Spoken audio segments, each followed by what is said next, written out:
वैसे तो हमारे देश में बहुत सी कम्युनिटीज है और हर कम्युनिटी की खासियत है। किसी से आप बहादुरी सीख सकते हो और कोई मशहूर है अपने खान पान के लिए। ऐसी एक फेमस कम्युनिटी बनिया कम्युनिटी, जिसका नाम सुनते हमें याद आता है धंधा, प्रॉफिट, पैसा। जी हाँ, चाहे एरोप्लेन हो या फिर धनिया, सब कुछ बेचता है बनिया। बनिया की बिजनेस स्किल पे आपको थोड़ा सा भी डाउट है तो ये कहानी सुनिए। एक बार एक जमींदार का घोड़ा बीमार हो गया। जमींदार ने सोचा बनिए के पास बहुत सारा पैसा है, क्यों ना उसे चूना लगाया जाए। वो बनिए के पास गया और बोला, भाई मुझे पैसे की जरूरत है, तुम मेरा घोड़ा खरीद लो और पैसे दे दो, मैं केवल 1000 रुपए में घोड़ा दे दूंगा।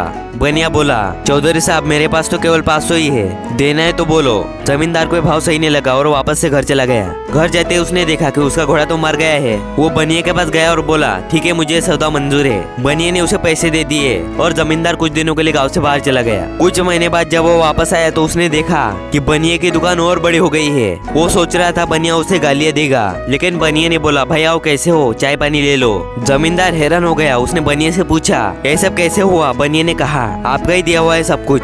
जमींदार बोला, पर मैंने तो तुम्हें मरा हुआ घोड़ा बेचा था। बनिया बोला, मैंने उस मरे हुए घोड़े से 10,000 रुपए कमा लिए। जमींदार हैरान हो गया। बनिए ने कहा, मैंने एक लॉटरी का विज्ञापन दिया कि जो जीतेगा मैं उसे 1 रुपए में घोड़ा दूंगा। बहुत से लोग लॉटरी की टिकट खरीदने आए और लॉटरी की टिकट बेच के मैंने 10,000 रुपए कमाया। जमींदार ने पूछा, अरे तो विजेता को क्या दिया? घोड़ा तो मरा हुआ था। बनिया बोला, विजेता को मैंने उसके टिकट का दाम यानी कि 10 रुपए और 1 रुपए एक्स्ट्रा जो उसने घोड़ा खरीदने के लिए दिए थे वो वापस कर दिए और कहा, घोड़ा इलाज के दौरान मर गया, तुम्हारा जो भी नुकसान हुआ है वो वापस ले लो। वो भी खुश, मैं भी खुश। लगभग 600 रुपए लगाकर मैंने 10,000 कमा लिए। तो देखा आपने, चाहे मरा हुआ घोड़ा हो या फिर मिट्टी, सच में बनिए कुछ भी बेचकर प्रॉफिट कमा सकते हैं। लेकिन कैसे? आज के इस वीडियो में हम इसी सीक्रेट को रिवील करेंगे और जानेंगे कि वो कौन सी स्ट्रेटेजी है जिसे फॉलो करके बनिए एक सक्सेसफुल बिजनेसमैन बन गए हैं। नंबर 1, बनिए मतलब अकाउंट के पक्के। अगर आपने पैसों का हिसाब नहीं रखा तो आपको बाकियों की तरह पता चलेगा कि पैसा कहाँ जा रहा है और आपका पैसा पूरा उड़ जाएगा। और आप जिसे मेजर नहीं कर पा रहे हो उसे मैनेज कैसे करोगे? इसके अपोजिट आप किसी बनियों को देखोगे तो पूरा हिसाब का वो पक्का रहेगा। इसलिए इनके ऊपर एक कहावत है, दोस्ती पक्की, हिसाब अपना अपना। चाहे घर का खर्चा हो या बिजनेस में लगने वाला पैसा, ये अपने एम्प्लॉयज की सैलरी बराबर रखते हैं। और रखे भी क्यों ना, हिसाब के बिना कोई भी बिजनेस सक्सेस नहीं हो सकता।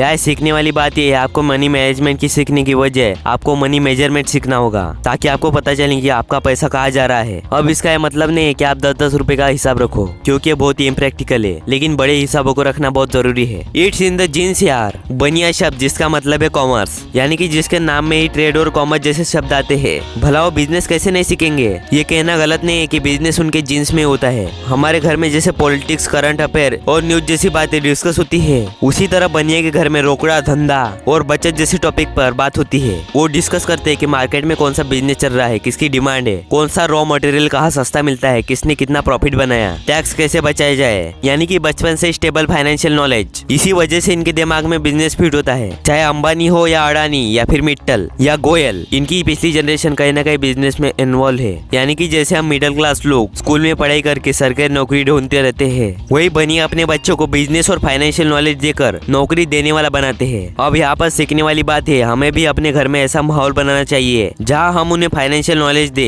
ताकि उन्हें पैसों की इंपॉर्टेंस पता चल सके। लेकिन ज्यादातर घरों में इसका उल्टा ही हो रहा है। ज्यादातर माँ बाप ऐसे अपने बच्चों को पैम्पर कर रहे हैं, उन्हें बिना मेहनत के सब कुछ मिल रहा है। उन्हें कुछ पता ही नहीं होता पैसा क्या है और कहाँ से आता है, कैसे कमाया जाता है। उन्हें बस इतना पता है कि जो चीजें हमें पसंद है वो हमें मम्मी पापा दे देते हैं। इस तरह वो कभी पैसा बचाना नहीं सीख पाएंगे। आज वो आपसे पैसे ले रहे हैं, कल EMI पर ले लेंगे। नंबर 3, एडवर्सिटी में अपॉर्चुनिटी ढूंढना। कोरोना का टाइम जहाँ पे सभी लोग परेशान थे, ऐसे में इंडिया के वॉरेन बफेट कहलाने वाले राकेश झुनझुनवाला, इन्होंने आकाश एयरलाइन के साथ 49% शेयर खरीद लिए। उस समय लोग शहर से बाहर जाना तो दूर, लोग घर से भी बाहर नहीं निकल रहे थे। ऐसे में एयरलाइन बिजनेस में पैसा लगाना थोड़ा अजीब नहीं है तो, लेकिन यही तो है एडवर्सिटी में अपॉर्चुनिटी ढूंढना। कोरोना के कारण एविएशन इंडस्ट्री की कमर टूट चुकी थी, कम कीमतों में अपने एयरप्लेन बेच रहे थे। झुनझुनवाले ये जानते थे कि एक न एक दिन लोग घर से बाहर तो आएंगे ही, घूमेंगे फिरेंगे और तब एविएशन इंडस्ट्री में ग्रोथ आएंगी। और हुआ भी ऐसा ही।